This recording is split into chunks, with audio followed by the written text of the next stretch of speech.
And you may just need to keep that food separate from the rest of it and remind people that's not gluten-free. Please don't mix up any utensils or serving equipment with that. That's why we've kept it over there. We don't want anyone getting sick today, something like that. Welcome to the Healthy Celiac Show. I'm your host, Belinda Whelan from belindawhelan.com, and here you will learn to live your very best life with celiac disease. So we are going to be talking all about health-related topics because you, my friend, are more than just a woman with celiac disease. Be sure to hit that subscribe button so that you don't miss an episode, and welcome to the show. Christmas. You either love it or you hate it.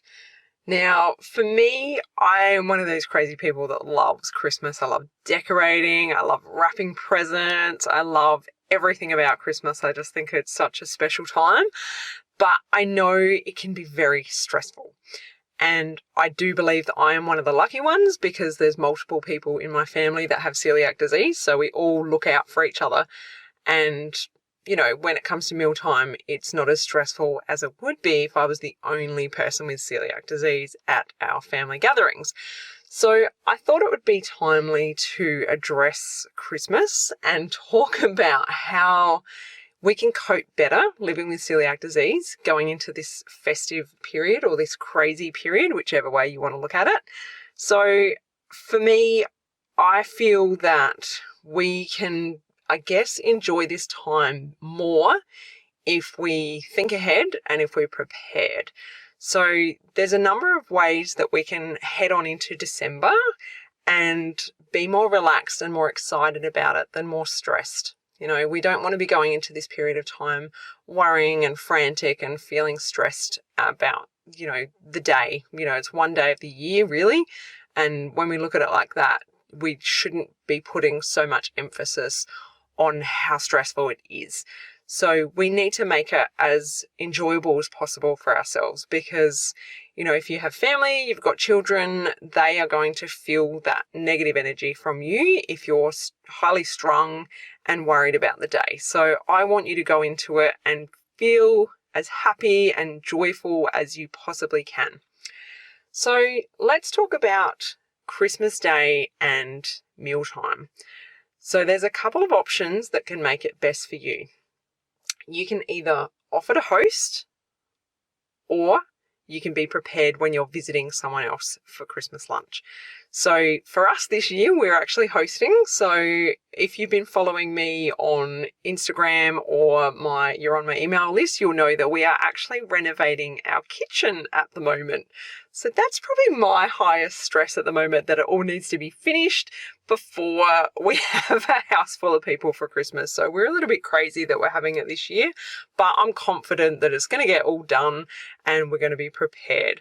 But with the hosting, there comes that added, it's either you do it all yourself, so you've got that added work, or you rally everyone in together and you organise that everyone brings something to the event. So that's what we're doing.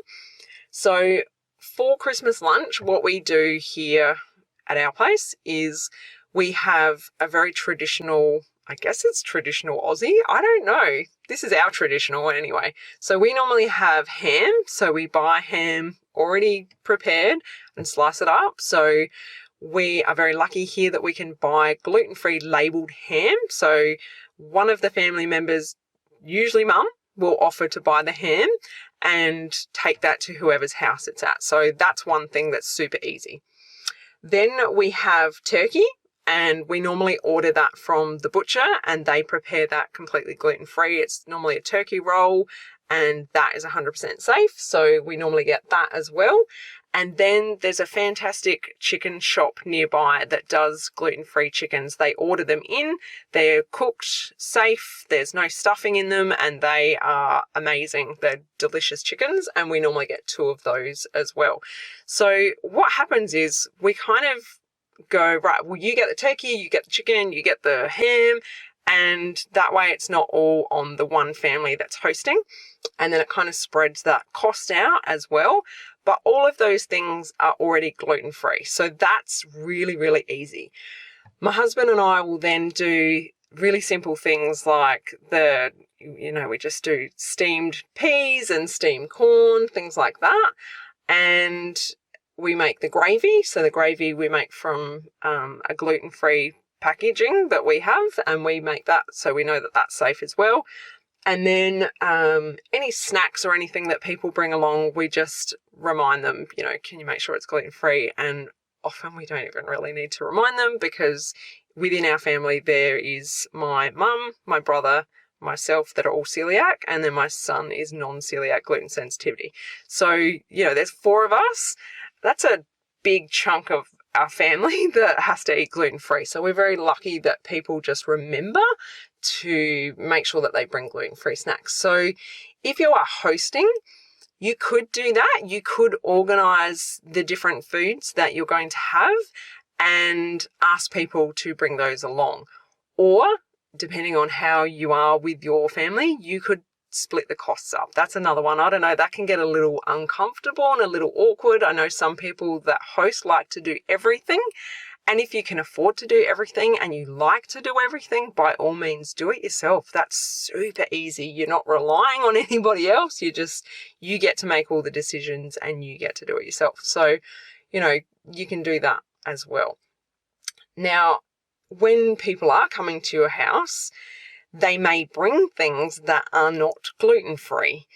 And it's up to you to decide whether you're happy for that to be served in your house or whether you would prefer them not to. This can get icky, this can get uncomfortable, and you may just need to keep that food separate from the rest of it and remind people that's not gluten-free. Please don't mix up any utensils or serving equipment with that. That's why we've kept it over there. We don't want anyone getting sick today, something like that. Very, very simple. You don't need to be rude about it.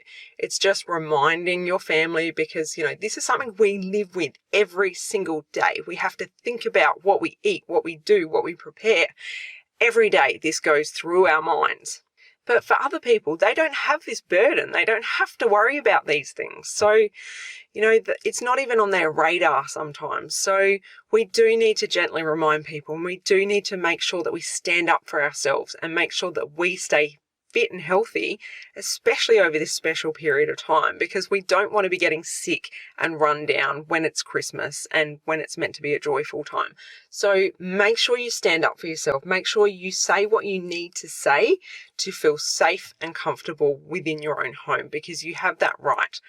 Now, if you're not comfortable having that food served in your house, you can gently say to that person, look, thank you so much for bringing this along today. I really appreciate it. However, we are a gluten-free household and I just can't risk having this in my house. I'm sure you can understand that, this is a special time and I do not want to get sick. So if it's okay, we'll just pop it in the fridge, and if you wouldn't mind just taking it home when you go home. Something like that. If it's someone that's in your house, they're obviously a loved one. They're close enough to you that you should be able to tell them that, and you should be able to share with them how you feel. So always stand up for yourself. Always feel comfortable being able to tell people what you want and what you need. Now, it's another story if you are visiting other people. So if you're going and enjoying Christmas lunch at someone else's house, that's another ball game altogether, isn't it? It's much trickier. And again, it depends on your family. It depends on those people in your life. Are they supportive? Are they open-minded? Are they understanding of what your needs are? So if they are, then it's a matter of a phone call or a catch up before Christmas and just having a chat with them and finding out what their plans are, what you can do to contribute. What are their preparations? What are they serving for lunch? Is it easier for you to take some options for yourself, or are you going to be safe eating what they serve? Remembering that we have to be aware of cross-contamination, and, not everyone's on top of that. And we can't expect people to have a safe 100% gluten-free kitchen for us when we're going there one day of the year. But we can expect that, if they're going to offer you some gluten-free food, that you understand that it's safe and you feel comfortable having that. So it's definitely worth having a conversation with that host and knowing what they're preparing. If they have no idea how to keep you safe, then I would recommend that you take your own options, whether they be some very simple things that you can have for yourself, or whether it be some shared options that everyone can have, and then it's not a big deal. It's not, oh, you're the odd one out that's having the weird meal down the end of the table that, everyone's looking at you and asking you questions. You want to be a part of that day and you want to feel included. I know that. I 100% get that. So, for me, if I was in that situation and I was going to a loved one's that wasn't able to cater for me, that's what I would do. I would take food along that I could share with others, but that I could also feel comfortable sitting down, eating, and not feeling left out. So I hope that helps with that option. If people mock you and ridicule you, that's another whole subject that I think we need to talk about. But I don't want to get into that today. I think we just need to focus on what we can do for food-wise and keeping ourselves safe. So please take some of those options on board. I'd love to hear from you what your plans are moving forward for Christmas, and if that supports you and any of those ideas help. Now, another one that I have noticed is gifting. So if you are still gifting to loved ones and they gift to you, you may get given some food gifts, and it can be a little heartbreaking when people give you food gifts that you can't eat. And I know for a fact that it is so depressing when people give you a beautiful box of chocolates or some biscuits or something like that, and it's not gluten-free. It's like, oh my God, do you not even know who I am? You don't know anything about me that you've given me this. So it can feel heartbreaking. It can feel frustrating when people give you that.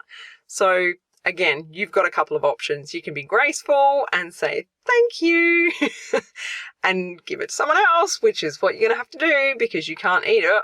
Or you can take that opportunity to remind the person that's gifted it to you, oh, wow, this is so lovely, but you've obviously forgotten that I've got to eat gluten-free. I can't actually eat these. Would you like to take them and give them to someone else, or could you have these? And they might feel terrible and offer to get you another option, or they might not even give two hoots. It depends on the person. It completely depends on the person. If someone said that to me, I would be absolutely mortified and apologetic and go above and beyond to replace that present. And the thing is, if you do remind them, maybe the next time around they will make more of an effort. So, it depends on your personality. It depends on the person that you're dealing with. There's a lot of factors, but these are just some ideas that may help you. So if you're more forward, then definitely go ahead and tell them how you feel. If you're a little bit more submissive, like I am, I would probably just take the gift and give it to my husband or the other kids that can eat gluten and just kind of suck it up. But I'm very lucky. I don't know. I guess I'm just lucky because I know that my family all know that I have to eat gluten-free. So I haven't been in that situation for a long time. But like anything, in the early days, that definitely happened to me. Absolutely. But here we are, 12 years on, that would never happen these days. So I just want you to know it does get easier. And the more you talk about it and the more awareness you bring to your celiac disease diagnosis, the easier it is for everyone else to accept and cope with for you and help you and support you. So don't hide it from people. Talk about it, share the details that you need to, and just understand that it definitely gets easier as the time goes on. All right, and another thing that we do notice over December is social events. So during December, it's like everyone wants to catch up, don't they? It comes to the end of the year, and it's like, oh my God, we have to catch up before Christmas, and oh, I haven't seen you for so long. Let's do this, let's do that. And it's, work functions and catching up with girlfriends and just end of school events. It just seems like December is the most crazy month of the year. And we cram so much into such a short period of time. And the thing is, with these social events, what happens is food is involved, isn't it? Always revolved around food. So again, it's about being prepared. It's about planning ahead and knowing where you're going, what food options are going to be available for you, and whether you need to take something with you or phone ahead. If there's another host that you're going to a friend's house or a work colleague's, you need to organize that in advance. If it's a work function, I would talk to your workplace first. If they can't help you, then I would ring the venue and talk to them and find out if there's options for you there. So again, it's just planning ahead. It's just knowing what's coming up. It's not waiting till the last minute, scrambling. Always have options in your handbag. That's a big one for me. I don't go anywhere without food because I'm a mess if I don't eat. And if I was going out for an event and there was no food options for me, at least I would have a little stash of snacks in my handbag that I could resort to. So that helps as well. So I always recommend that you take food with you. We do that, don't we? I probably don't even need to tell you that. You probably already do that. But yeah, that's just a little saving grace that I find helps me. So Christmas, it's upon us. Let's enjoy it. Let's have fun. Let's make it a really fantastic day. Let's enjoy the lead up to Christmas. But otherwise, I look forward to talking with you guys next week. Have a wonderful week and I will talk to you soon. Take care. Bye. If you enjoyed this episode, head to belindawhelan.com to get yourself a free copy of my exclusive ebook, 11 Mistakes People Make Going Gluten-Free Living with Celiac Disease.